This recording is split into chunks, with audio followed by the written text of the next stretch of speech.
Evelyn's heart packed slowly, her fingers trembling as she folded a worn sweater and placed it into the old Navy suitcase she'd owned since college. The small New Jersey rental home smelled of cold floorboards and Brandon's stale cologne. Morning light slid through the blinds in thin, harsh stripes, almost like the world outside was watching her fall apart. Brandon Colwood leaned against the doorway, arms crossed, a smirk carved across his face like he was enjoying a private comedy show. His voice dripped with ridicule as he sipped from a half-empty bottle of cheap beer, even though it was barely 9 in the morning. "So that's it?" he laughed. "You're really leaving? With what? 2 shirts and your sad little suitcase? Evelyn, come on, who do you think you are? Nobody wants a woman who hasn't worked in years." She didn't answer. She kept folding. It was the only thing her shaking body could manage. Brandon stepped closer, lowering his voice so it sounded almost intimate. Except the words cut like broken glass. "You think someone's coming to rescue you? You think there's a line of men out there begging to take in damaged goods?" he snorted. "Wake up." Evelyn pressed her lips together, suppressing the sting in her eyes. She'd spent years trying not to cry in front of him. Somewhere along the way, she'd learned that tears only made him crueler. A heavy thud came from upstairs, probably the loose vent knocking again. She flinched anyway, nerves stretched thin after years of walking on eggshells.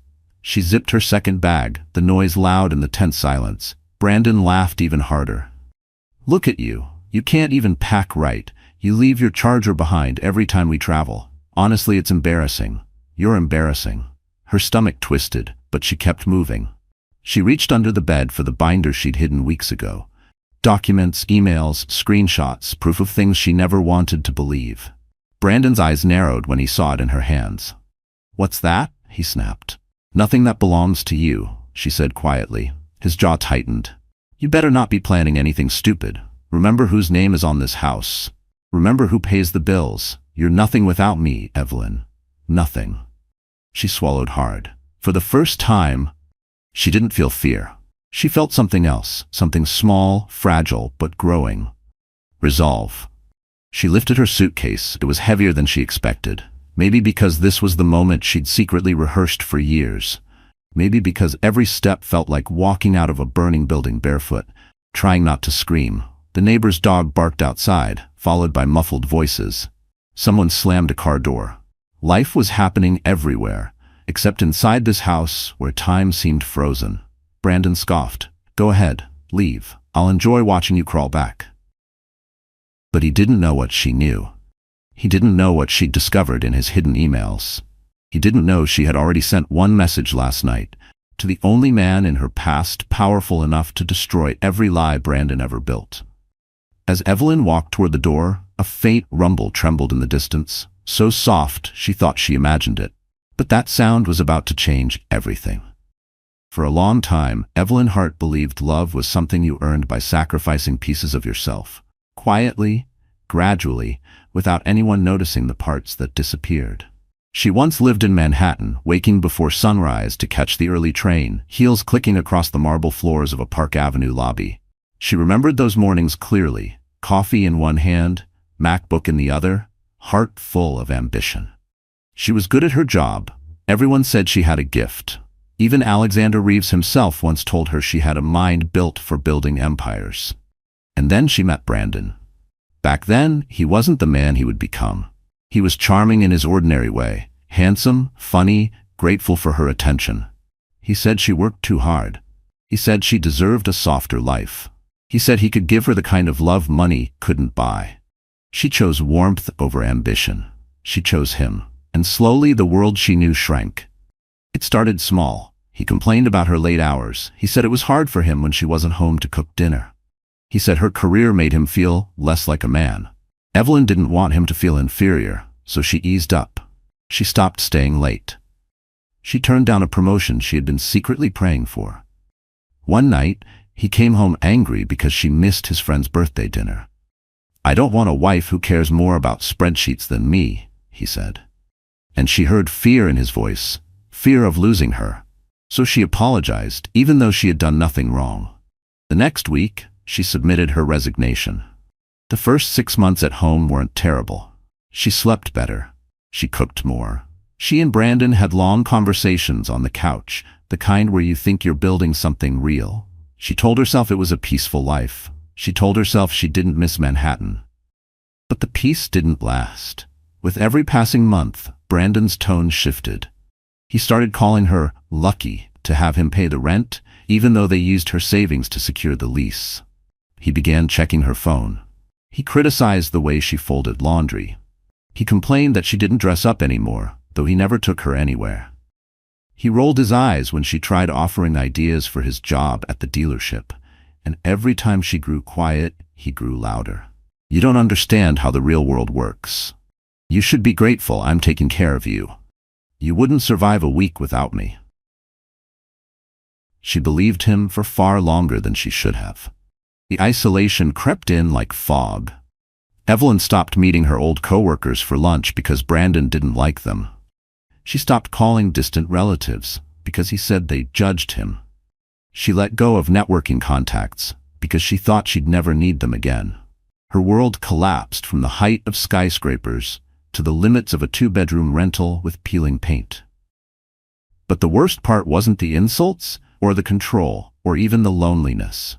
It was how good she became at pretending everything was fine. She laughed at his jokes in public. She smiled through every holiday dinner with his family. She hosted game nights where she served snacks and drinks while he bragged about his successful career and teased her for having none. People believed him. Why wouldn't they? Evelyn was quiet, gentle, easy to overlook. Brandon was loud, confident, entertaining. And the more she shrank to keep the peace, the more he grew. Still, deep down, a small voice whispered that she wasn't meant to live small. But she ignored it, because believing it would mean admitting she'd chosen wrong. And that was a truth she wasn't ready to face. Not yet. But the universe has a way of forcing women to confront truths they've buried. And for Evelyn, that moment was coming faster than she realized. Much faster. The first sign that something was terribly wrong came on a rainy Tuesday afternoon. A day so ordinary Evelyn wouldn't have remembered it if not for what she discovered. She sat at the small kitchen table, bills spread out in front of her, the overhead light flickering as if even the house was tired.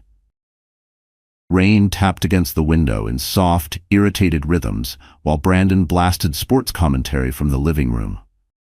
Evelyn opened the banking app on her phone, not expecting to see the same balance she'd seen last week, except she didn't. Her breath stalled. $42. $42 in their joint account. She blinked, refreshed the page, closed the app, reopened it. Still $42. Her chest tightened. They were supposed to have more. Much more. She had been carefully budgeting, stretching every dollar, cutting back on everything from groceries to heat, just to keep the household stable. She skipped her favorite Starbucks coffees for almost 2 years. She'd used coupons for toothpaste. She'd canceled her therapy appointments because Brandon said they were a waste of money. Where had everything gone? She checked the transaction history. Her pulse skyrocketed. Withdrawal. Withdrawal. Transfer. Transfer. Amounts she couldn't comprehend. A $3,500 charge at a rooftop lounge in Manhattan. A $1,200 charge for luxury spa package. Hotel charges, multiple, spread across 3 months. Even a $4,900 designer watch. Evelyn felt the room sway, her hand gripping the edge of the table. These weren't accidents. They weren't small. They weren't misunderstandings. Brandon had drained their savings, her savings. Still, she tried to rationalize. Maybe he used the wrong card. Maybe it was fraud. Maybe. But the worst hit wasn't the spending. It was a transfer labeled loan repayment, B. Colwood E. Hart guarantor. Evelyn froze. Guarantor. Her name. Under a loan she never signed. With shaking hands, she opened the attached PDF. Her signature sat at the bottom, her name written perfectly, too perfectly. It wasn't her handwriting. A cold wave rushed through her body as she whispered, "Oh my God, he forged my signature." She felt sick. When Brandon finally walked into the kitchen, wiping chip crumbs off his shirt, she confronted him, voice barely steady. "Brandon, where did the money go?" He didn't blink. "Relax. You emptied the account. You worry too much. There's a $40,000 loan, under my name." He rolled his eyes. "It was a business opportunity. You wouldn't understand, and it's our money anyway." "It's my credit," she whispered. "My future." So what? He snapped. You don't have plans. You don't have a job. You don't need credit. She stared at him, stunned. You forged my signature. He grabbed a beer from the fridge. You're being dramatic. I signed for us. Same thing. It's illegal. No one cares, and you're not going anywhere, so stop acting like you have choices. Evelyn felt her legs weaken. For a moment she thought she might collapse.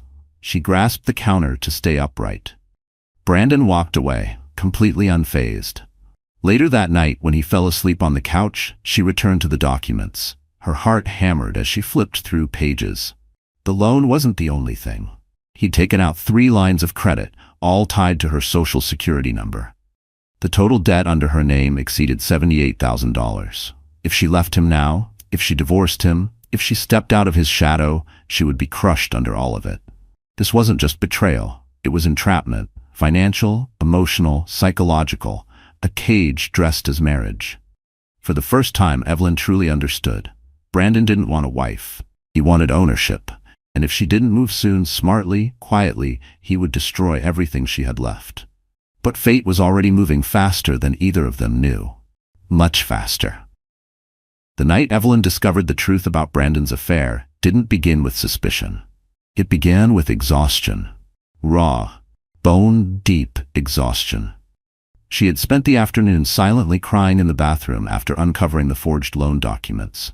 Her eyes were still swollen when she stepped into the hallway, only to hear Brandon laughing from the living room, as carefree as if her entire world hadn't just collapsed. He was sprawled across the couch, phone in hand, grinning at something. Evelyn almost walked past him, desperate to avoid another fight, but then she heard it, a young woman's voice spilling through the tiny phone speaker. "Miss you already?" The girl giggled. Evelyn froze. Brandon sat up, startled, then immediately tried to lock his phone. But his hands were clumsy from drinking, and the screen remained lit for a full second, long enough for Evelyn to see a name, Daisy Morgan. She didn't know who Daisy was, but she recognized the tone, sweet, youthful, dripping with a kind of flirtation that didn't belong in a married man's inbox. Her heart slammed painfully against her ribs. Brandon quickly turned the phone face down on the cushion, clearing his throat.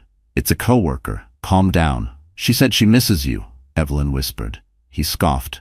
"You heard wrong. She didn't argue. Her voice had run out hours ago. Instead, she waited. She cooked dinner, cleaned the dishes, sat quietly while he watched TV, pretended everything was fine until he fell asleep, snoring loudly, one sock hanging halfway off his foot. Then she reached for the phone. It was passcode protected, but she knew his habits. She tried his birthday. Incorrect. Tried his favorite football player's jersey number. Incorrect. Tried her own birthday, because he always used dates tied to himself, never to them. Incorrect. Her stomach twisted. He had changed it. For a long moment, she just sat on the edge of the couch, breathing in the scent of stale beer and cheap deodorant. She remembered a time when she would have been terrified to touch his phone at all. Not anymore. She placed the phone gently back where she found it and stood. She couldn't get into the phone, but she could check something else. Their phone plan. Her hands shook as she logged into the carrier website. Brandon never bothered changing that password. It was the same since they first moved in together. The message logs loaded. There were hundreds of texts to Daisy Morgan, all times when Brandon claimed to be working late or stuck in traffic. She scrolled slowly, stomach churning as she read the message previews. "Can't wait to see you again. She doesn't suspect anything. You're the only one who gets me. Wish you were here instead of her." Then came the final crushing blow. A hotel reservation confirmation. Brooklyn Waterfront Hotel, 1 king bed. Booked Friday to Sunday. Under Brandon's name. She checked the dates. One of those weekends he had told her he was attending a mandatory sales conference. She had packed his suitcase for him. She had ironed his shirts. She had wished him luck. Now she knew the truth. Her knees weakened, and she caught herself on the counter as a wave of nausea rolled through her. She wanted to scream, cry, throw something, do anything to release the pressure inside her chest. But she didn't. Instead, she quietly printed the hotel confirmation and the message logs. She placed the papers in the binder under her bed, the same binder holding the forged loan documents, bank withdrawals, and every red flag she had tried to ignore for years. She didn't wake Brandon. She didn't confront him. She didn't even allow herself the dignity of yelling. She just whispered into the darkness, "I'm done." But she wasn't done, not yet, because the truth she uncovered next would make everything she'd seen so far look small, very small.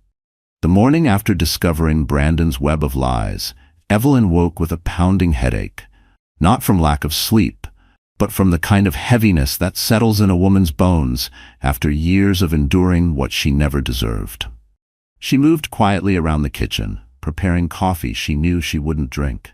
Her hands trembled each time she reached for something, as if her body had absorbed the shock her mind was still trying to process. Brandon had already left for work, or at least claimed to.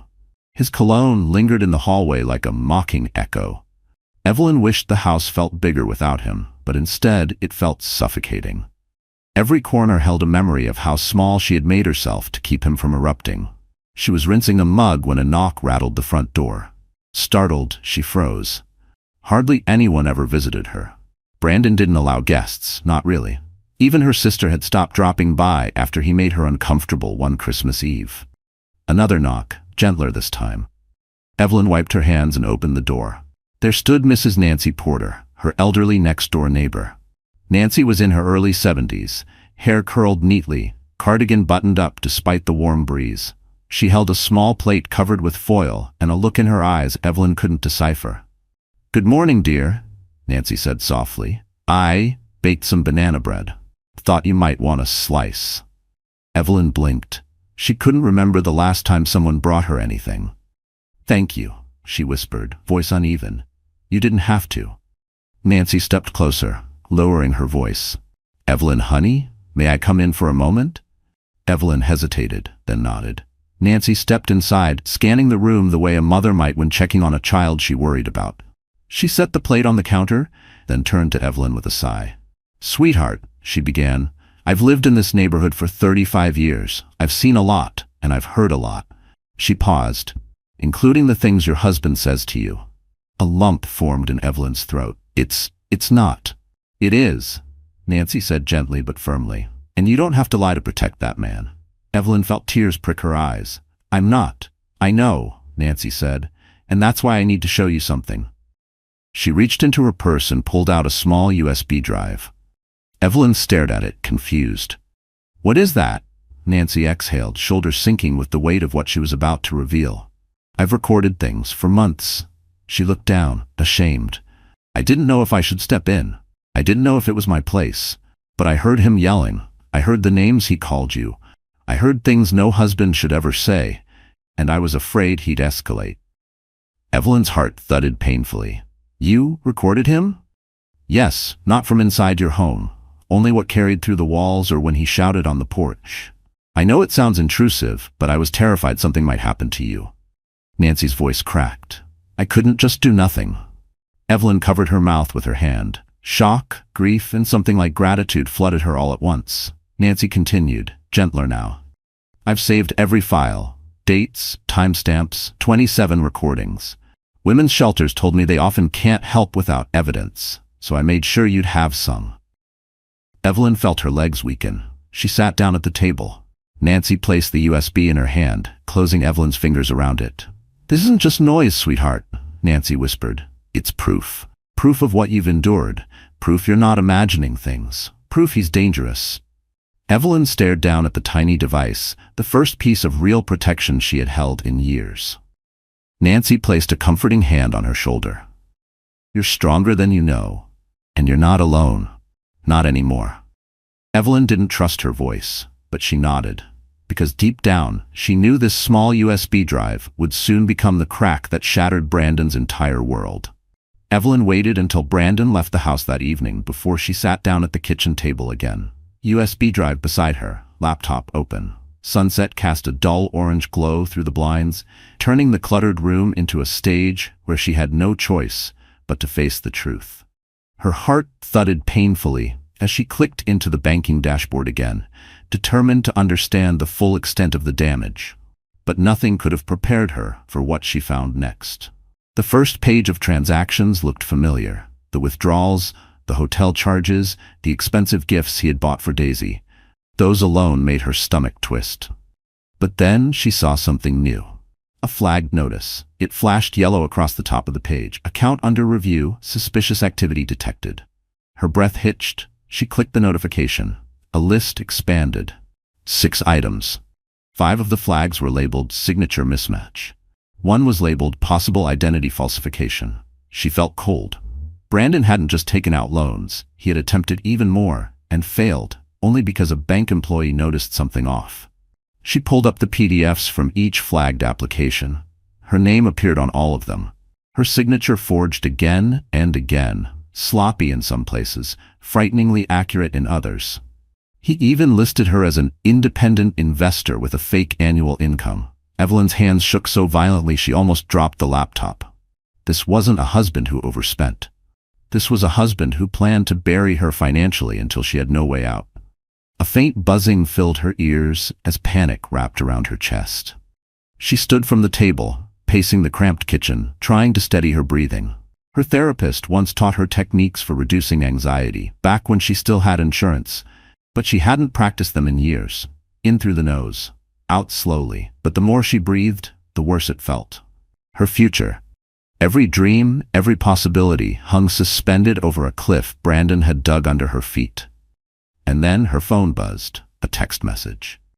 Evelyn wiped her eyes and checked the screen. A verification code from another bank. Use this code to complete your credit application. Her stomach dropped. She hadn't applied for anything. She clicked into the linked email account, one Brandon insisted she keep so he could monitor expenses. A new draft email sat unsent but filled in. A credit card application. Under her name, for $15,000, pending his final click. He was doing it again. Right now. Today. While she stood in this kitchen trying not to fall apart, she felt something inside her snap. A fragile thread that had held her together through every insult, every humiliation, every day of pretending this marriage was still real. Her pulse hammered in her throat as she took a step back from the table. The room felt too small, the air too thin. She pressed her palm against her sternum, trying to breathe.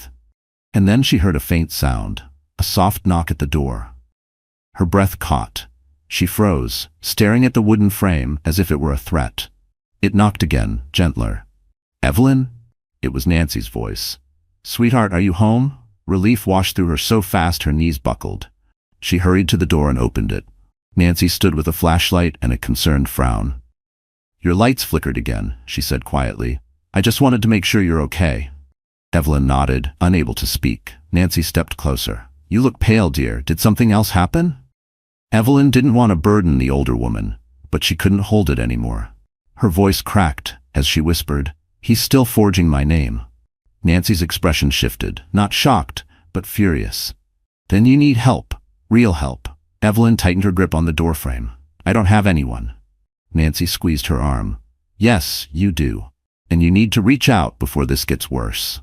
Evelyn stared through the doorway at the dark street, empty and silent. Nancy was right. If she didn't make a move soon, Brandon would own her entire life. And just as that thought settled in her chest, her phone buzzed again with a message that would change everything. Evelyn stared at the new notification glowing on her cracked phone screen, her pulse thundering in her ears. It wasn't another bank alert. It wasn't Brandon. It wasn't a debt collector. It was a name she hadn't seen in 2 years. Alexander Reeves. For a moment, she thought her eyes were playing tricks on her. But no, the message preview was real. "Evelyn, are you safe?" Her breath caught. Hours earlier she had been on the bathroom floor, shaking, terrified, and desperate enough to scroll through her old contacts. She'd hovered over his name for a long time. Alexander wasn't just anyone from her past. He had been her mentor, her former manager, and the only person who ever believed she was destined for more than spreadsheets and conference calls. He once told her that she had a mind sharp enough to shape industries. She almost deleted his number 100 times after she quit her job to prioritize her marriage. But some part of her couldn't. Some part of her remembered the way he once told her during a late-night project, "If you ever need a way out of something, call me." 2 years had passed. She never expected him to answer, let alone respond instantly. Nancy stepped closer, peering at the phone. "Who is it, dear?" Evelyn swallowed. "Someone I used to work for." "You should open it," Nancy urged gently. Her thumb hesitated above the screen. then tapped. His full message loaded. Evelyn, your name came up in a financial pattern our compliance team flagged. Something is wrong. If you're in danger, tell me right now. Her knees weakened. She leaned against the wall, gripping the phone. How does he know? Nancy frowned. What does he mean, financial pattern? Evelyn shook her head slowly. I don't know. But she did know. Alexander was a billionaire now, CEO of Reeves Technology, a company that handled high-level analytics across major financial institutions. If something involving her name triggered a system, it meant Brandon's forgery wasn't just sloppy, it was on the radar of very powerful people. Her phone buzzed again. Evelyn, say something. Her hands trembled. She typed slowly, erasing every sentence she tried. I'm fine. Delete. It's nothing. Delete. My husband. Delete. Finally, with a trembling inhale, she wrote, I think I'm in trouble. She almost deleted it too, but Nancy placed a warm hand on her shoulder. Send it, the older woman whispered, before you talk yourself out of it. So Evelyn hit send. 3 dots appeared immediately. Then his response came, give me your address. Now. Her heart stumbled. She typed it out with shaking fingers. As soon as she pressed send, Alexander replied, I'm dispatching my team. Don't leave the house. Don't talk to him. Don't sign anything. We'll handle everything. Evelyn pressed the phone to her chest, eyes stinging with tears she'd held in for years. She didn't understand why she felt so overwhelmed. Maybe because for the first time in forever, someone wasn't doubting her. Someone wasn't belittling her. Someone actually believed her. But the fear returned just as quickly. What if Brandon comes home before they get here? She whispered. Nancy looked toward the dark hallway behind her. Then you come to my house. You'll stay with me. He's not going to lay a finger on you. Evelyn nodded, though her stomach knotted with dread. She wasn't afraid of Brandon hitting her. He had never done that. His weapon wasn't fists. It was control, manipulation, intimidation. And she knew he would explode the moment he realized the financial mess he created was starting to unravel. Her phone buzzed again. This time from Alexander. Evelyn, listen carefully. What your husband has done is serious. You are not safe with him. Help is on the way. Her throat closed. Her life, her trapped, suffocating cage, had just been spotted by someone powerful enough to tear it open. But she didn't yet understand the magnitude of what she'd set in motion. Because Alexander Reeves wasn't sending a text. He was sending an entire storm toward Brandon's carefully constructed lies. And before the night ended, the first vehicle of that storm would arrive at her door. The house was silent, except for the hum of the old refrigerator and the faint tick of the wall clock. Small sounds that suddenly felt too loud, too sharp, as if the walls themselves were bracing for impact. Evelyn sat at the kitchen table, her phone face down, her thoughts spinning like a storm she could no longer contain. Nancy stayed beside her, knitting needles in hand, but not truly knitting, watching Evelyn with the steady vigilance of someone who had seen far too many women suffer in silence. What time did he say his team would arrive? Nancy asked softly. He didn't, Evelyn whispered. He just said they're on their way. Nancy nodded as if that answer was enough. Then we wait. But waiting was torture. Every passing second invited new fears. What if Brandon came home early? What if he sensed something was wrong? What if he exploded the way he always did when he felt cornered? As if the universe wanted to test her resolve, headlights suddenly flashed across the living room wall. Evelyn's breath caught. Oh God, is that him? Nancy stood and peeked through the curtain. No, she whispered. Those aren't his lights. A sleek black SUV rolled to a stop in front of the house. Windows tinted, engine low and expensive sounding. Then another SUV pulled up behind it. Nancy stepped back, eyebrows raised. Sweetheart, I think your friend sent more than just a car. Before Evelyn could respond, 3 figures stepped out of the first vehicle. 2 men in tailored dark suits, and 1 woman with a sleek blazer and a leather briefcase. They didn't move like debt collectors. They didn't move like police. They moved like people who belonged in Manhattan boardrooms and federal hearings. Evelyn's pulse hammered. A firm knock rattled the door. Nancy placed a reassuring hand on her back. It's okay, honey. Go on. With trembling fingers, Evelyn opened the door. The woman at the front offered a calm, professional smile. Mrs. Hart? Yes, Evelyn whispered. I'm Lydia Shaw, Senior Legal Counsel for Reeves Technology. Evelyn's breath hitched. Reeves Technology, Alexander's company. She felt her chest tighten with disbelief. Lydia continued, her voice steady but urgent. We received an internal alert tied to fraudulent credit applications under your name. Our CEO, Mr. Reeves, immediately instructed us to make contact and ensure your safety. One of the men stepped forward slightly. We're here to extract you from any immediate threat, secure your documents, and provide you with temporary protection until our investigation is complete. Evelyn blinked rapidly. Protection? I don't understand. Lydia lifted her briefcase. Mrs. Hart, based on the evidence we've reviewed so far, your husband has committed multiple federal offenses: credit fraud, identity falsification, signature forgery, potential tax evasion. These actions put you at enormous legal and financial risk. Nancy let out a quiet gasp. Evelyn felt the floor tilt beneath her. Lydia lowered her voice. Mr. Reeves is deeply concerned for your well-being. He asked me to tell you personally. You are not alone. You do not have to handle this yourself. Something inside Evelyn cracked. Not in pain, but in relief she didn't know her body could still feel. She swallowed hard, gripping the doorframe. I didn't know who else to call, she admitted. You called the right person, Lydia said gently. As if on cue, the second SUV door opened, and another team retrieved secure folders, a portable printer, and a shockproof case. Lydia continued, we need to collect every document related to your husband's finances, your joint accounts, loan papers, anything he could have used.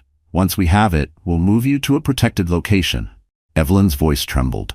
Protected? Like witness protection?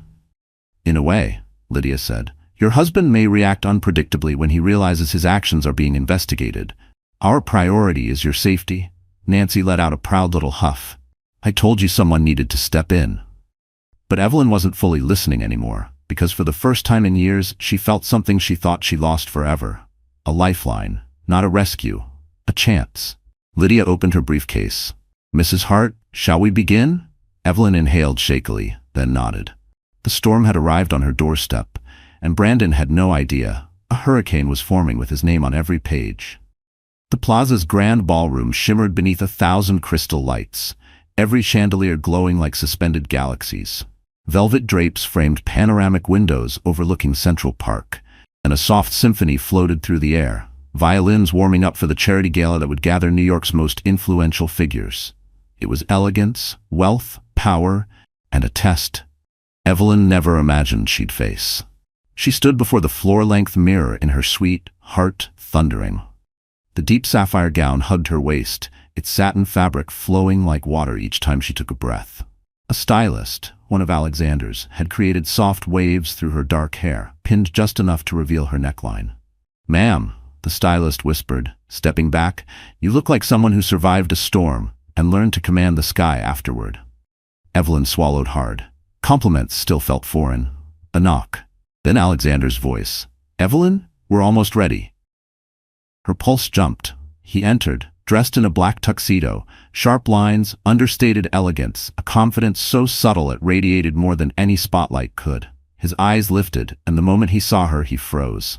Wow, he said softly. Evelyn, you look incredible.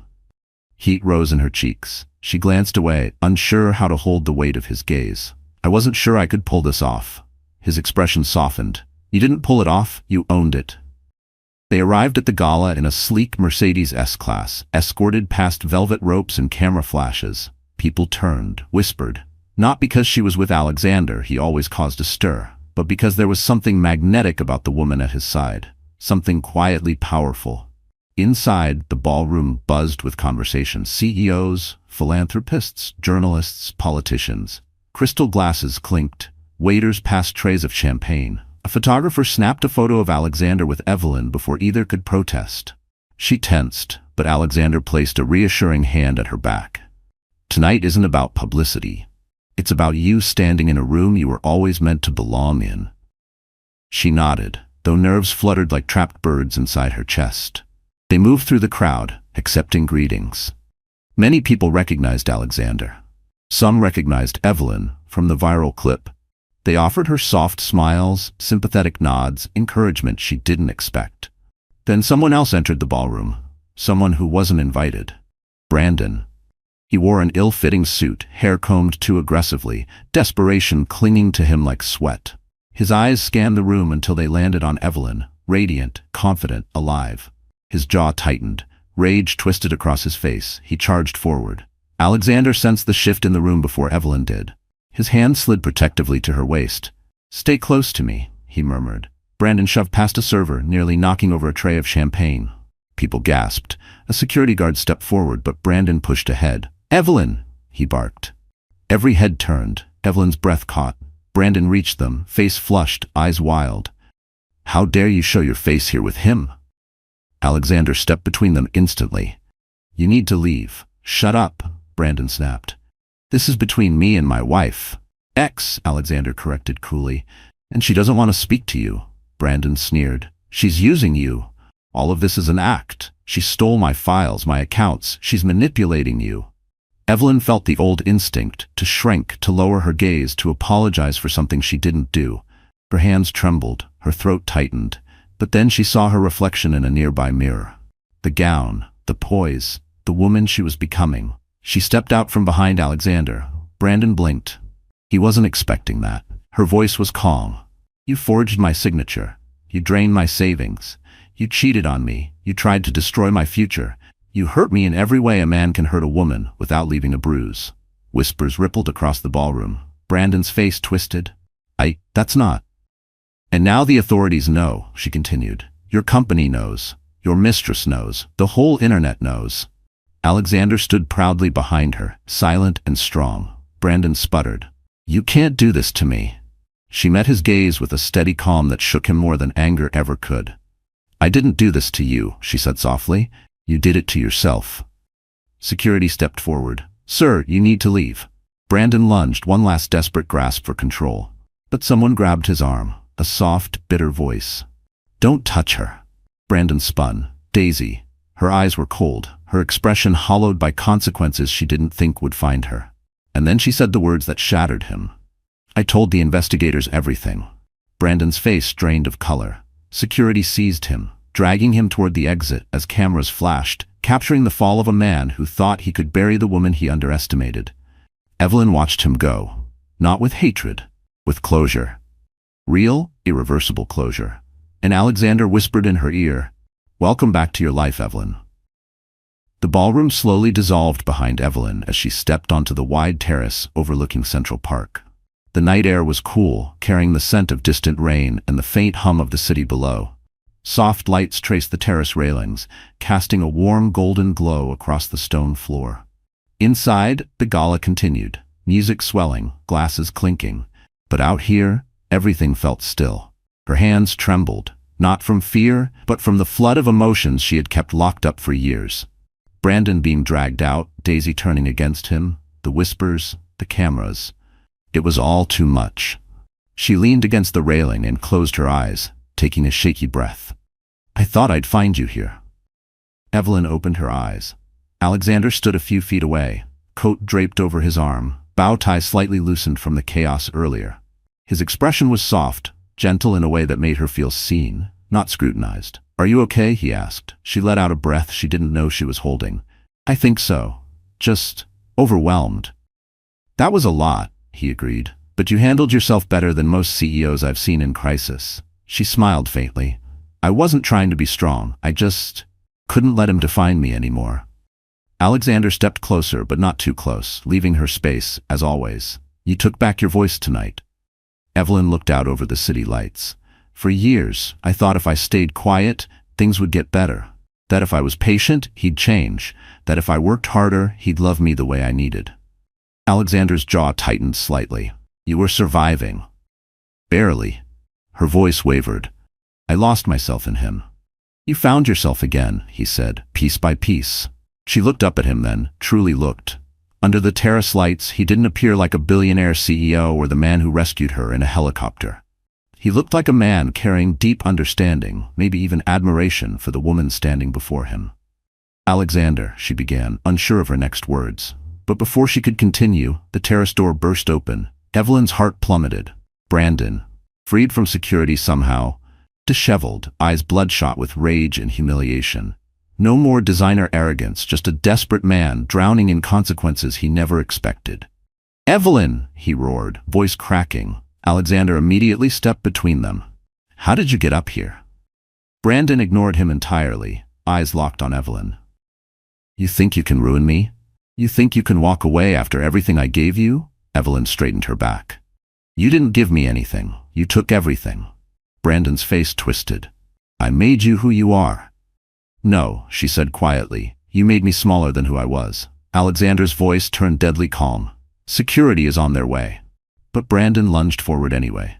Evelyn didn't shrink back. She didn't flinch. She didn't fear him. Instead, she stepped forward, raising a hand, not to strike him, but to stop him with nothing but her presence. Brandon, she said, voice steady as marble, look at what you've become. Look at what you're doing. He froze mid-step, chest heaving.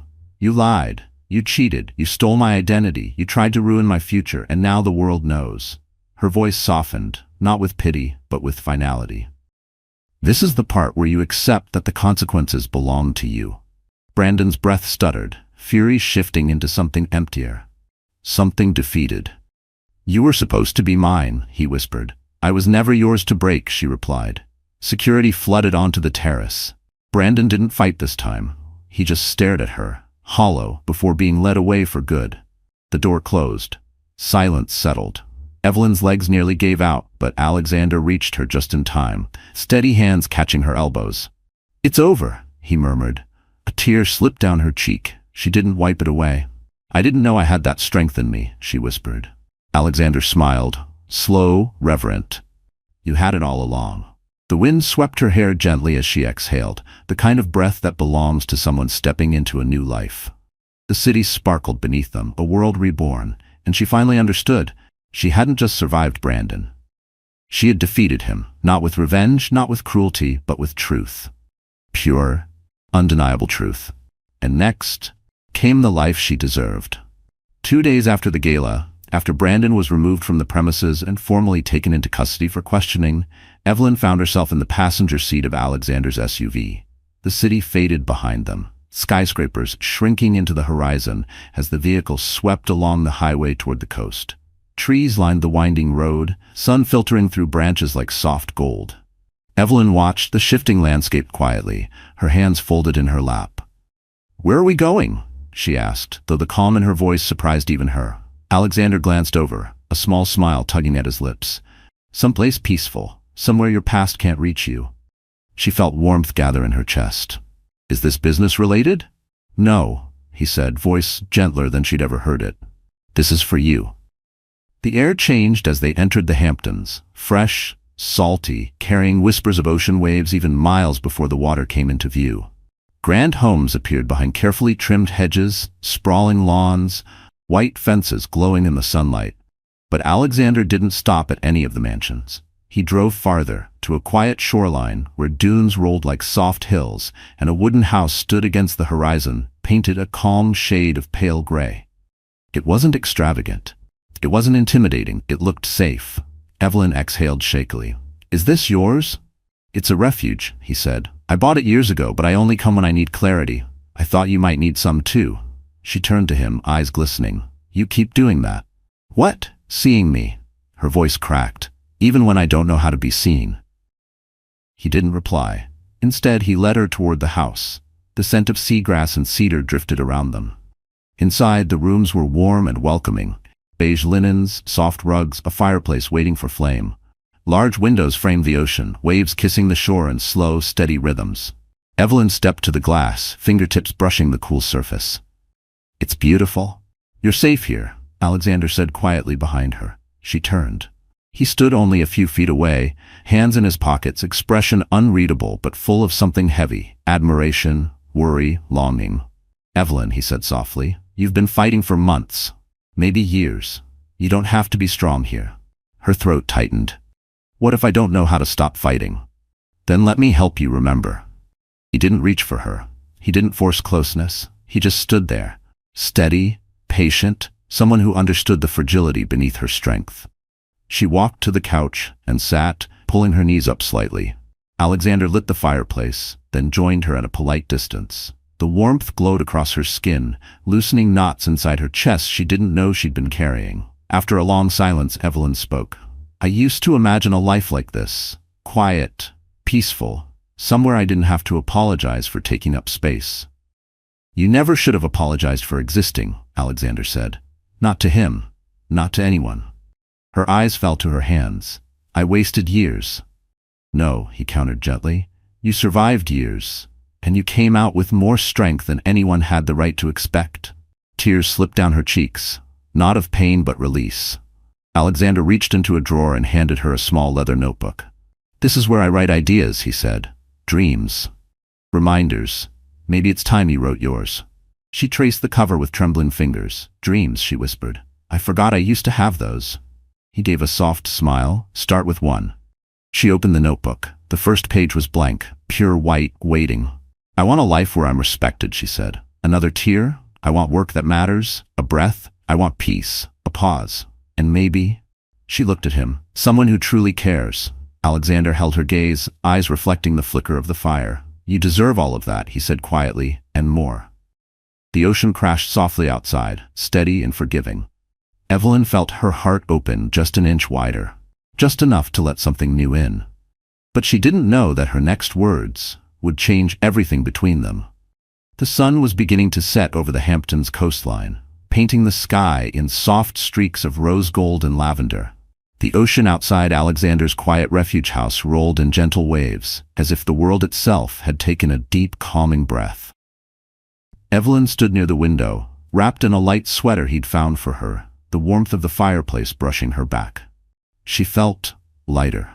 Not healed, not fully, but lighter than she had in years. Alexander stood in the doorway, hands in his pockets, watching her with that same patient attention he'd shown since the moment she'd reached out.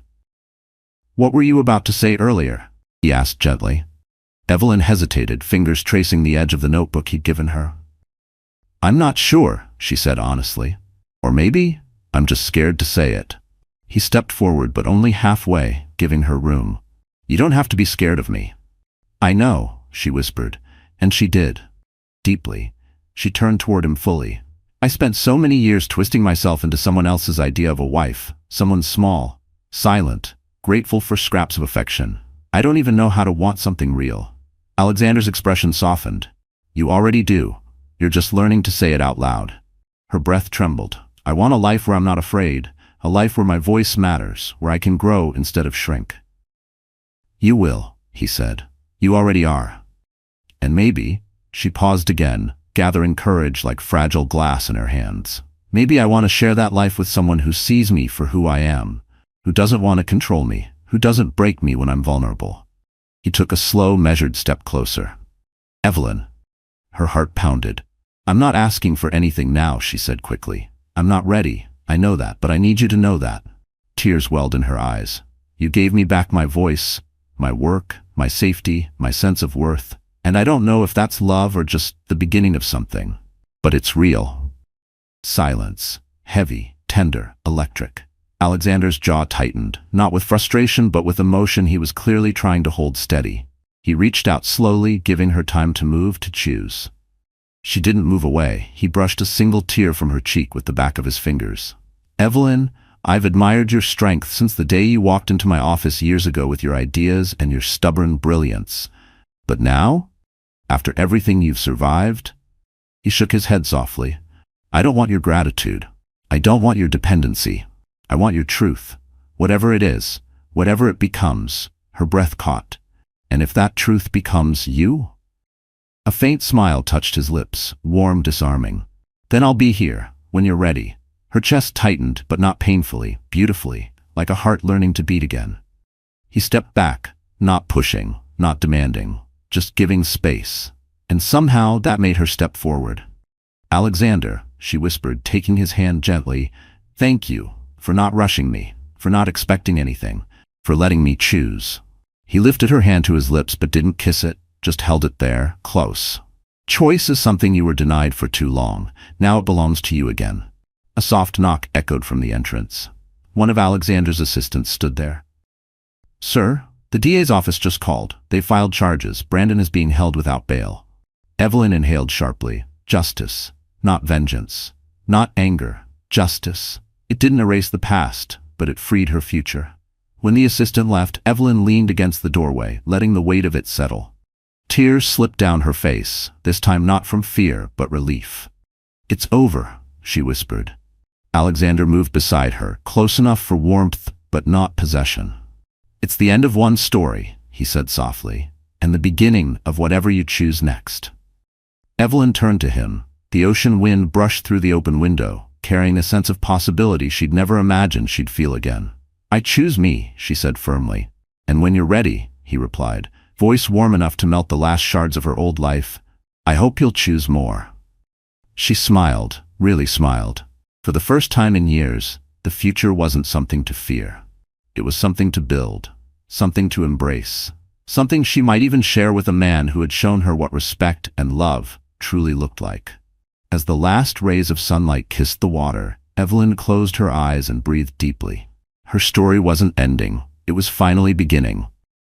So that's it, the story has come to an end.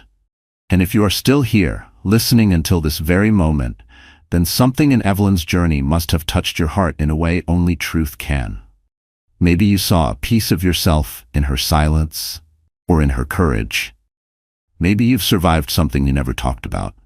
Maybe you're learning, just like she did, that walking away isn't weakness, it's the beginning of choosing yourself.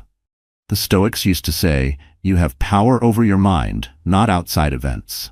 Real strength begins there. Evelyn's story reminds us that healing starts when we stop shrinking for people who cannot love us right. And as Marcus Aurelius wrote, the impediment to action advances action. What stands in the way becomes the way. Her suffering didn't break her, it delivered her to a better version of herself.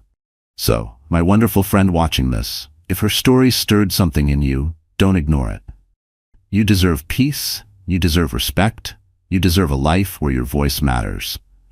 And if this journey moved you even a little, please like, share, and subscribe to the channel, because somewhere out there, another person needs to hear a story that reminds them of their worth. Just like this one reminded you. The sun had barely risen when the neighborhood began to stir with whispers. It started as a low vibration, so faint Evelyn thought it was her imagination. She stood outside with Lydia and the legal team, clutching the small binder of evidence to her chest. Nancy hovered protectively nearby, arms crossed, watching every passing car like it might be Brandon. The morning air was cold enough to sting her lungs. Dew clung to the grass, glittering under the pale light. Evelyn's nerves tightened with every second. Lydia had said someone else was coming. A final layer of transport, she called it, but she never said what kind of transport. The ground vibrated again, this time stronger. Nancy frowned. Is that a... Before she could finish, a powerful gust of air whipped through the street. Leaves scattered. A trash bin toppled over. Dogs began barking up and down the block. Then the unmistakable sound filled the sky. Thump, thump, thump, a deep, thunderous rhythm that made Evelyn's breath freeze. Lydia stepped forward, raising her voice above the growing roar. That would be our extraction. Evelyn's eyes widened. Extraction? I thought you meant a car. Lydia gave a small, restrained smile. Mr. Reeves doesn't take chances. A helicopter, sleek, obsidian black, with the Reeves technology emblem near the cockpit, appeared over the rooftops, cutting through the sky like something out of a movie. It descended slowly, its blades slicing the air with violent precision. Curtains flew open all along the street. Porch doors swung wide. Neighbors poured out with phones raised, filming, gasping. "Good Lord," Nancy whispered, clutching her sweater. The helicopter hovered over the empty lot behind the row of houses, blasting wind across the entire street. Evelyn shielded her face as dust and leaves swirled around her.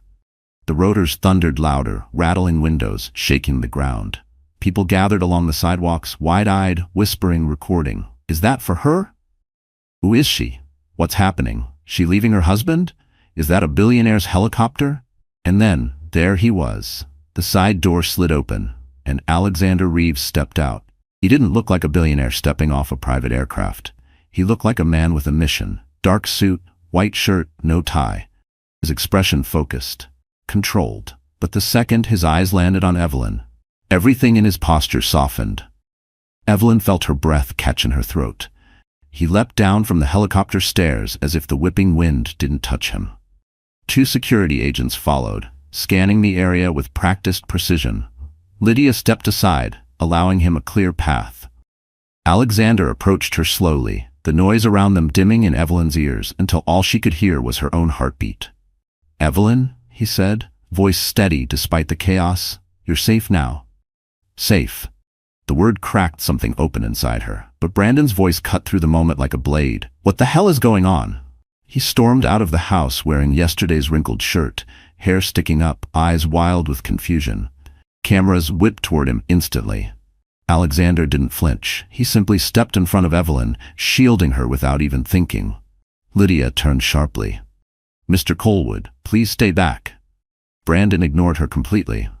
"Why is there a helicopter? Why are these people here? Evelyn, what did you do?" He lunged forward. Nancy jumped. The neighbors gasped. A security agent stepped between them, solid as a wall. "Back up, sir. Do not approach her." Brandon's face twisted in rage. "You can't take my wife." Alexander's expression hardened, cold, sharp. "Your wife is leaving of her own free will, and you will not speak to her like that again." Brandon scoffed. "Who do you think you are?" Alexander didn't raise his voice. He didn't have to. "I'm the man who is going to make sure she gets her life back." Cameras flashed. Gasps rippled through the street. Evelyn swallowed hard, tears filling her eyes, not from fear but from the shock of being defended so fiercely, so publicly for the first time in years. Alexander extended his hand to her. "Let's go," he said softly. "You don't ever have to come back here." Evelyn hesitated only 1 second. Then she placed her hand in his. Together, they walked toward the helicopter as the entire neighborhood watched in stunned silence. Brandon called after her one last time, but his voice was drowned out by the rising roar of the blades. Because at that moment, Evelyn's heart was finally rising above everything that once tried to break her. The moment Evelyn stepped into the helicopter, the world outside blurred into a whirlwind of wind, dust, and distant shouting. The rotors thundered above her, vibrating through her bones, but inside the cabin it felt strangely calm.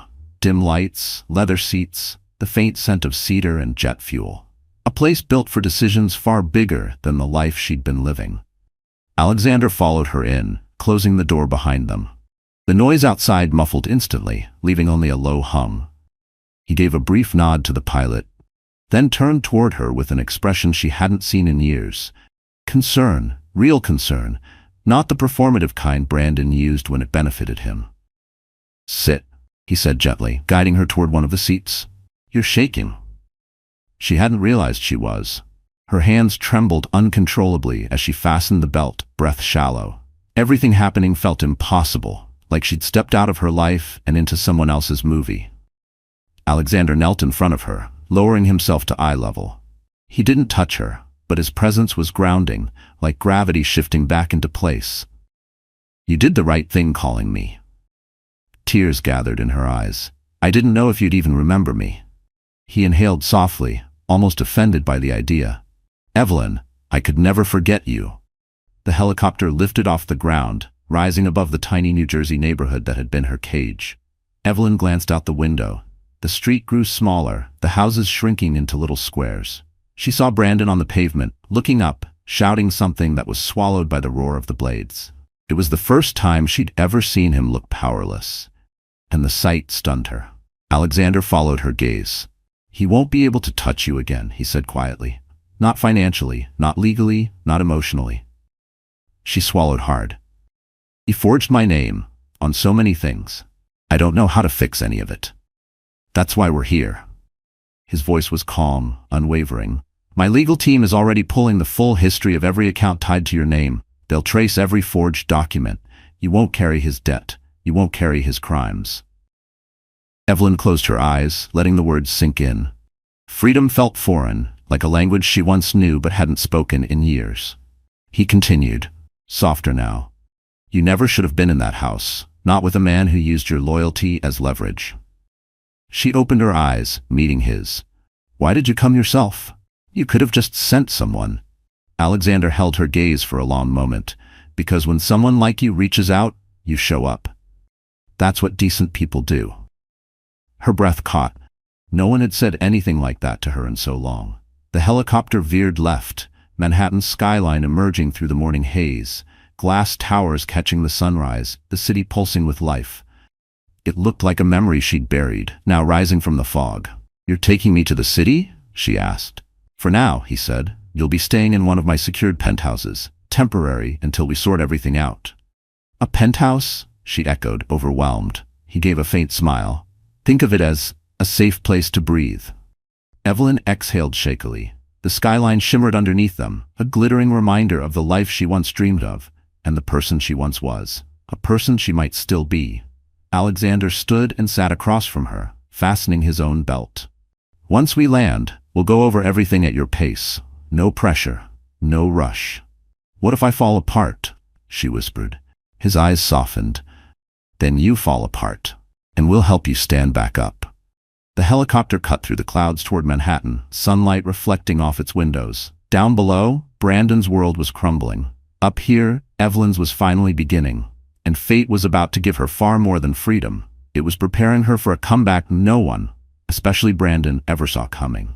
The helicopter touched down on a private rooftop in Midtown, its skids settling onto polished steel with a gentle thud. As the blade slowed, Evelyn felt her heartbeat slowly sink with the diminishing roar, like her body was trying to catch up with everything happening around her. When the door opened, crisp Manhattan air rushed in, cool, sharp, electric. She hadn't breathed this air in years. Alexander stepped out first, offering his hand. She hesitated only 1 second before taking it. His grip was steady, reassuring. He led her across the rooftop toward a private elevator already waiting with its doors open. The moment they stepped inside, the elevator descended smoothly, soundless except for faint city vibrations humming beneath them. Evelyn stared at the floor numbers ticking down. Her reflection in the mirrored walls startled her, a woman standing on the edge of collapse and rebirth at the same time. I know this is overwhelming, Alexander said, watching her gently. But you're about to learn the truth about everything he's been doing. Her voice cracked. I'm afraid of the truth. That's because you're used to living in someone else's version of it, he said softly. Now you get your own. The doors opened into a sleek, glass-walled conference room inside Reeves Technology headquarters. The Manhattan skyline stretched behind it, towering and glittering like a cathedral of ambition. A long table sat in the center, and around it, waiting, were 4 members of Alexander's legal and financial intelligence team. They rose when she entered. Mrs. Hart, one of them said respectfully, we've been analyzing the activity tied to your identity. There's something you need to see. Evelyn sat, fingers twisting nervously. The lead investigator, a man named Carter Hale, clicked a remote. A screen brightened, displaying a timeline of Brandon's actions. Carter spoke carefully. Your husband didn't begin forging your name recently. He started 18 months ago. Evelyn's stomach dropped. What? Carter nodded. We traced the earliest forged signature to a small loan he took out to cover gambling losses. That loan snowballed into bigger ones when he started living beyond his means. Hotel weekends, designer watches, luxury dinners. Another investigator, a woman named Priya, pulled up additional files. Based on the pattern, Brandon wasn't acting alone at first. Someone advised him how to manipulate the system. Evelyn blinked. Who? Priya pressed a button. A photo appeared on the screen. Daisy Morgan. Evelyn felt her jaw loosen. His mistress? Priya nodded. She worked part-time at a financial services kiosk before joining his dealership. She has a history of assisting clients with bypassing identification checks. We believe she taught Brandon how to forge your documents. Evelyn felt cold all over. Betrayal layered upon betrayal. But that wasn't the worst part.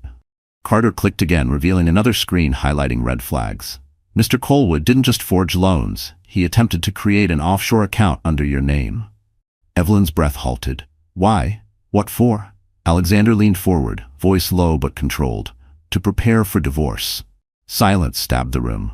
Alexander's eyes locked onto hers, steady, unwavering. He planned to leave you broke, Evelyn. Completely. He wanted you legally responsible for his debts. Her throat tightened painfully. The truth she had dreaded was worse than she dared imagine. Carter continued. He also claimed on one of the applications that you had a pending inheritance of $200,000. That's fraud of a serious to federal level. Evelyn shook her head, tears brimming. I don't have anyone. There is no inheritance. We know, Priya said. That's why it's criminal. Alexander reached across the table, resting his hand lightly near hers. Not touching, just close enough to anchor her. Everything he's done is unraveling, and it ends here. She swallowed, voice trembling. What happens next? Carter answered. We're preparing a full report for federal authorities, but first, we need you protected. Once Brandon realizes we're building a case, he may panic. Men like him often do. Evelyn's pulse spiked. He'll come after me. Alexander shook his head. He won't get close. I'll make sure of that. The room fell into a heavy silence. Then Priya added gently, There's one more thing. We discovered an email draft Brandon wrote to Daisy last week. She clicked. Words appeared across the screen, cold, calculated. Once I get her signature on the last form, I'll be free. She'll be ruined, but who cares? She's been dead weight for years. Evelyn covered her mouth with shaking hands. The team said nothing. She didn't need them to. The message was clear. Brandon hadn't just wanted her dependent. He wanted her destroyed. Slowly, painfully, irrevocably. And now, the investigation was about to turn everything he built against him. The black SUV glided through Manhattan like it belonged to every lane it entered. Evelyn sat in the back seat beside Alexander, her binder of evidence resting on her lap, clutched like a shield she finally knew how to use. The city outside moved in glittering streaks. Fifth Avenue boutiques glowing like constellations, morning commuters rushing past, yellow cabs honking in chaotic harmony. It felt unreal. 2 days ago she was clipping coupons and reheating leftover pasta. Now she was being escorted past Central Park in a vehicle with bulletproof windows. Alexander glanced over at her, studying her carefully. The way she held her breath, the stiffness in her shoulders, how small she made herself in the corner of the seat. You don't have to be afraid here, he said gently. A shaky exhale escaped her. I'm not used to any of this. That's okay. He paused. You don't have to get used to it. You just need a place where you're safe. The SUV turned into a private driveway that wrapped around the iconic facade of the Plaza Hotel. Its gold accents gleamed beneath the morning light, the red-carpeted entrance already lined with staff in crisp uniforms. A doorman stepped forward as the car stopped. Evelyn blinked. The Plaza? Alexander, this is too much. It's temporary, he reassured her. A few days, maybe a week. You'll have privacy, security, and space to breathe. She opened her mouth to protest, then closed it again. She was too tired to argue with safety. Inside, the lobby embraced her with warm lighting and marble floors polished to a mirror shine. A soft classical melody floated from distant speakers. For a moment, she felt like she was walking through a place meant for someone else, a woman who hadn't spent years being yelled at over burnt toast and forgotten laundry. The elevator ride to the suite was silent, but not uncomfortable. When the doors opened, Evelyn stepped into a world that stole her breath. A full-floor suite. Cream-colored walls, gold accents, velvet drapes, a sweeping view of Central Park. A dining table set for 8. A living room draped in soft afternoon light. A bedroom with a 4-poster bed so large it looked like it belonged in a castle. It was the opposite of everything Brandon had ever allowed her to have. This is yours, Alexander said behind her. For as long as you need it. Evelyn swallowed hard. I don't know how to exist in a place like this. He stepped forward, but not too close. You exist. That's enough. Her eyes burned with a mixture of awe and grief. She walked to the window, looking down at the city she had once belonged to, then abandoned for a man who tried to steal every piece of her life. Now she was back, but not as the woman she once was. A soft knock sounded at the door. A hotel attendant entered with a tray, herbal tea, fresh fruit, warm croissants. Compliments of Mr. Reeves, he said before leaving. Evelyn stared at the tray, the steam rising gently from the teapot. She couldn't remember the last time someone cared whether she ate. Then Alexander spoke quietly from the doorway. There's something you need to know, he said. Brandon tried to access your email this morning. Our cybersecurity team blocked him. Her blood ran cold. He's still trying? He won't get far, Alexander assured her. But you should prepare yourself. Men like him don't give up control easily. I know, she whispered. He stepped closer, voice softening. But you're not alone anymore. Whatever your next step is, we take it together. The word together landed in her chest like warmth seeping into frozen bones. For the first time in years, Evelyn felt the faintest flicker of something she thought she'd lost forever. Hope. She sank onto the edge of the bed, wrapped her arms around herself, and let out a trembling breath. Brandon's world was unraveling. Hers was beginning again, and she had no idea that the next days in this suite would blossom into a transformation he never saw coming. The next morning arrived quietly inside the Plaza suite, sunlight spilling across the white duvet like a soft invitation to begin again. For the first time in years, Evelyn woke without flinching, without listening instinctively for Brandon's footsteps or tone of voice. She lay still, absorbing the silence, its weight, its gentleness. Then the memories returned. The helicopter, the investigation, Alexander's hand reaching for hers, her entire life shifting in a single night. She pushed herself upright, heart pounding. Today mattered. Today she had to face whatever the world needed from her, now that the truth was out. A soft knock came at the door. "Evelyn?"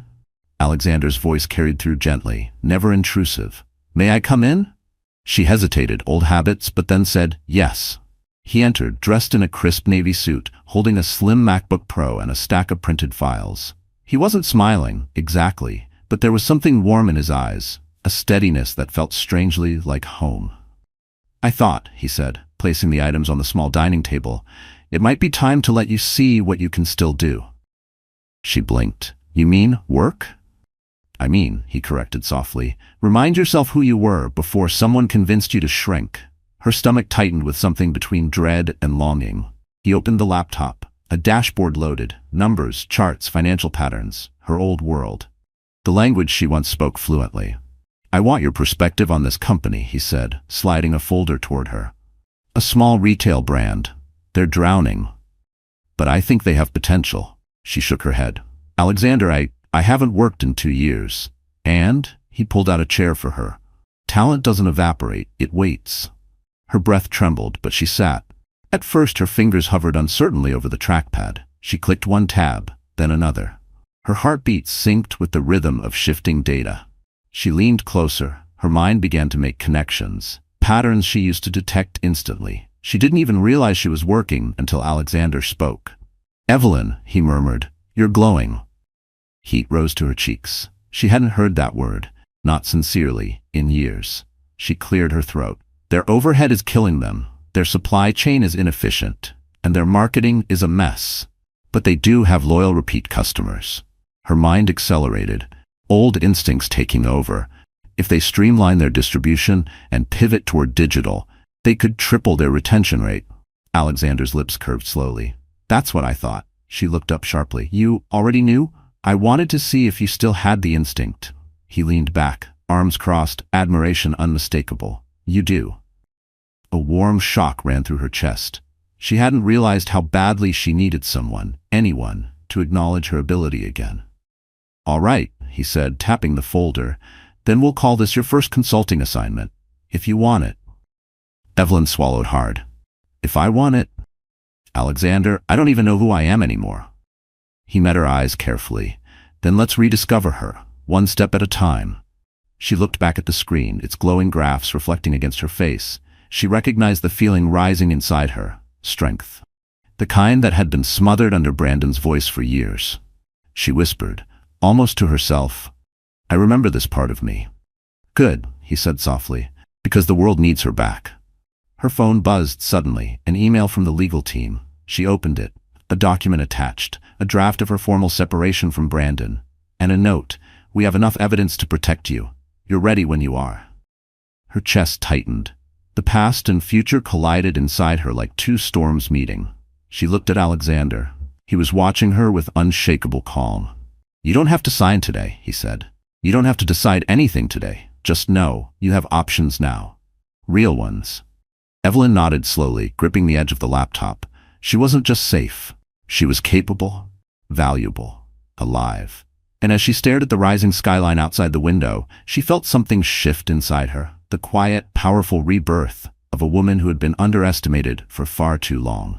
Evelyn didn't expect the world to find out. She didn't expect strangers to learn her name, her story, or the humiliation she endured. But the universe has a strange way of exposing the truth, especially when a woman has been silenced for far too long.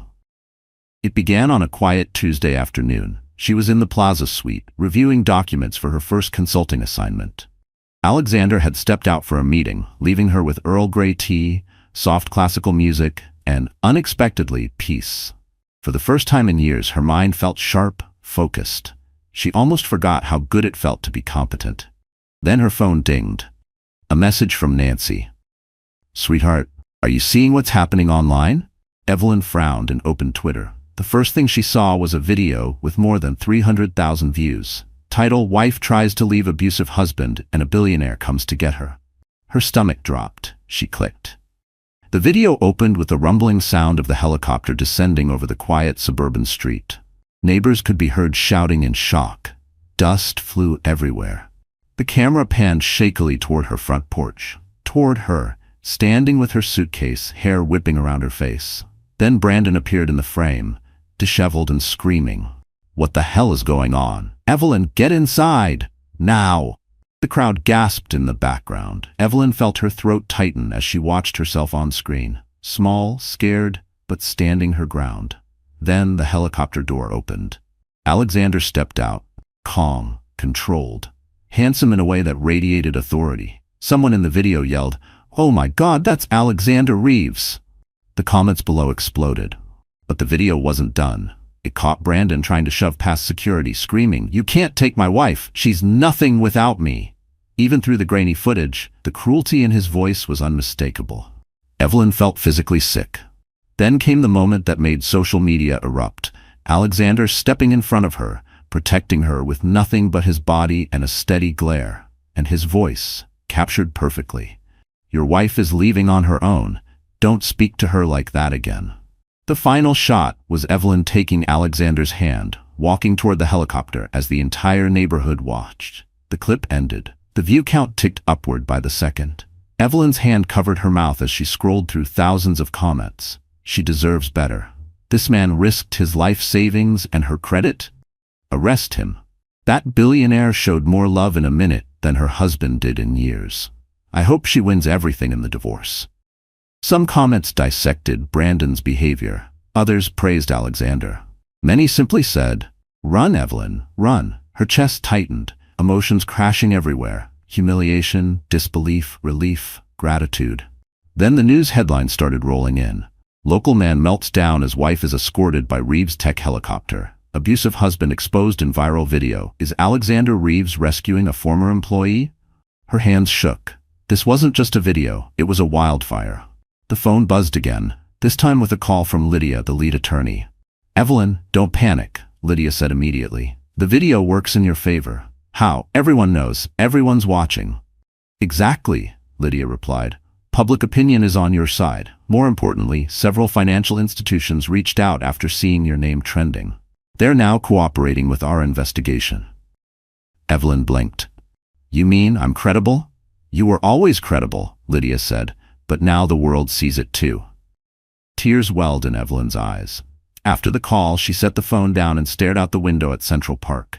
The city moved below her like a living ocean, fast, loud, bright. Her story was no longer hidden, her suffering was no longer secret. Her voice, quiet for years, had just echoed across the world. The suite door opened softly behind her. She turned. Alexander stood in the doorway, coat in hand, eyes scanning her expression. "You saw it," he said gently. Evelyn nodded, breath trembling. "Everyone has." He stepped closer, voice warm but steady. "Are you embarrassed?" She shook her head slowly. "No," she whispered. "For once, I feel seen." Alexander exhaled, relief flickering in his eyes. And just as she moved to speak again, her phone lit up with a new notification. Brandon. And the message he sent would ignite a firestorm that made the viral video look small. Brandon's message flashed across Evelyn's screen, glowing like a warning flare before a storm. "You think this is funny? You think you can humiliate me? You owe me everything. I'm coming to the city. We're talking face to face."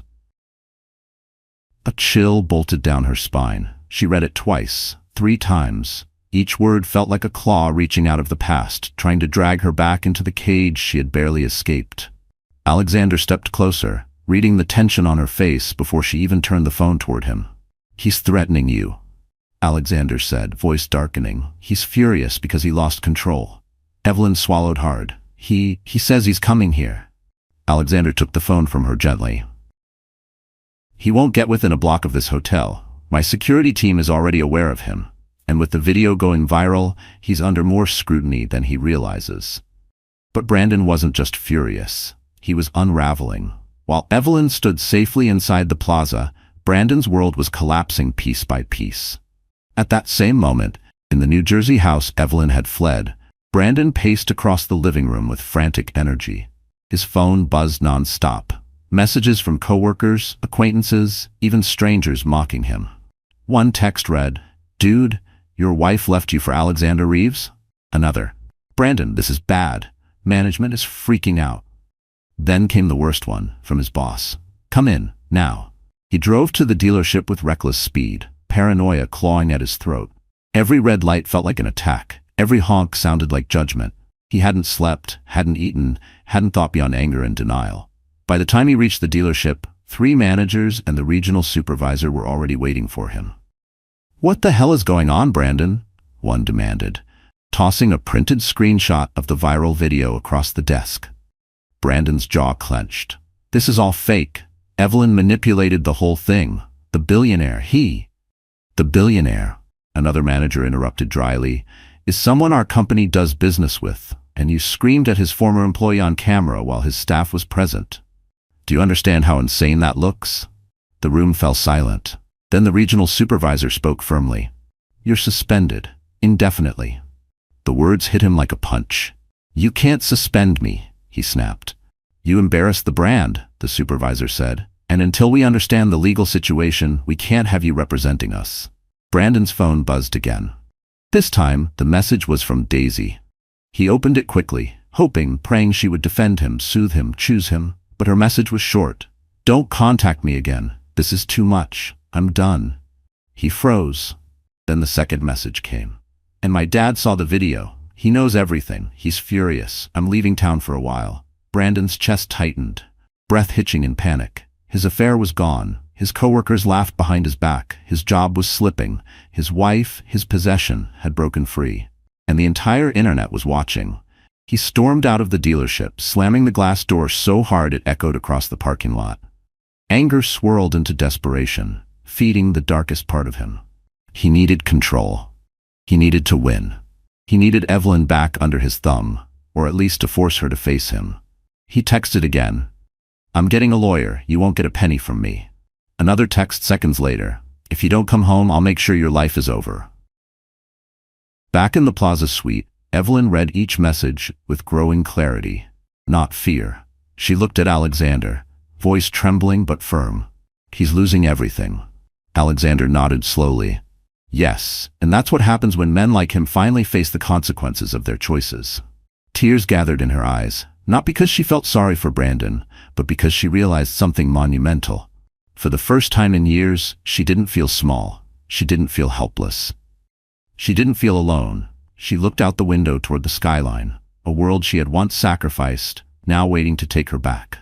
And as she wiped her tears, the final message buzzed in, from an unknown number. "Mr. Reeves, this is the NYPD. We need to speak with Evelyn Hart regarding fraudulent financial activity and a potential domestic threat." Evelyn's breath faltered. The law was stepping in, and Brandon's fall was only just beginning. The next morning, Evelyn woke to the subtle hum of the city. Honking cabs, distant sirens, the soft rustle of Central Park trees carried up by the wind.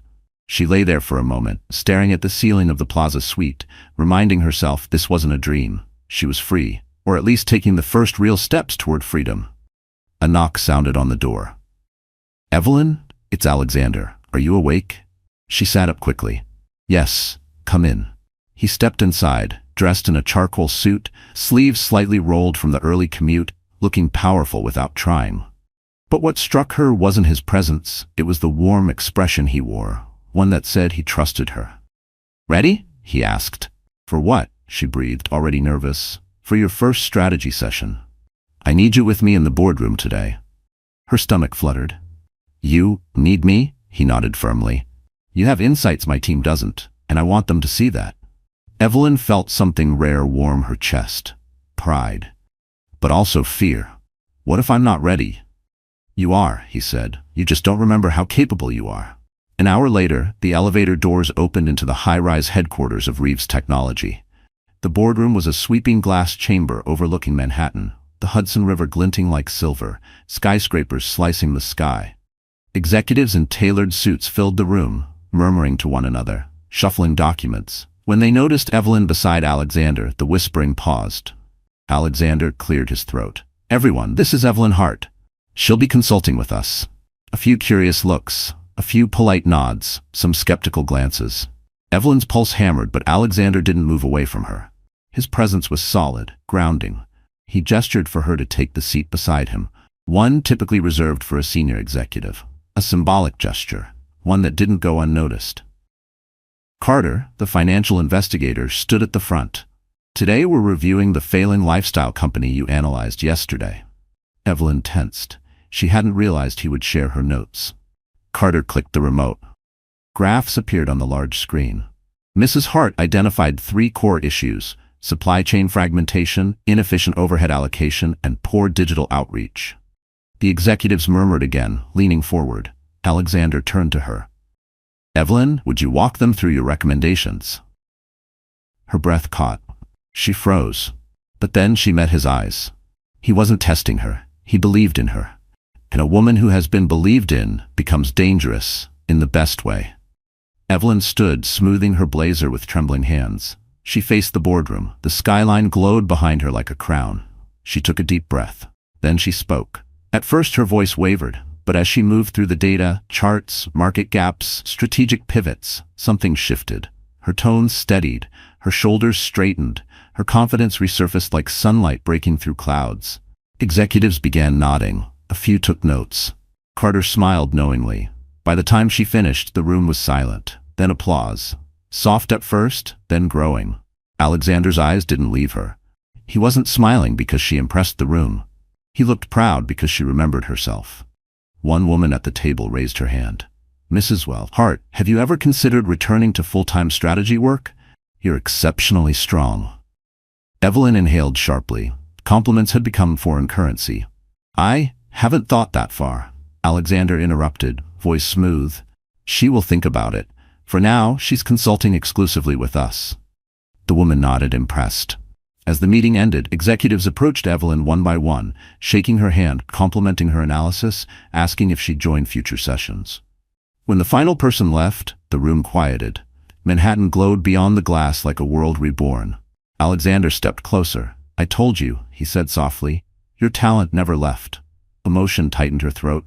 "I didn't know I could still do any of this." "That's because you were surviving," he replied. "Not living. Not yet." She met his gaze, her voice barely above a whisper. "I feel like I'm waking up." "You are," Alexander said, his tone warm, almost tender. "And the world is finally seeing the real you." But before she could respond, her phone buzzed. A message from her lawyer.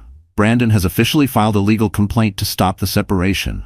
He's claiming you committed fraud." Evelyn's heart dropped. Her rebirth was real, but the fight was far from over.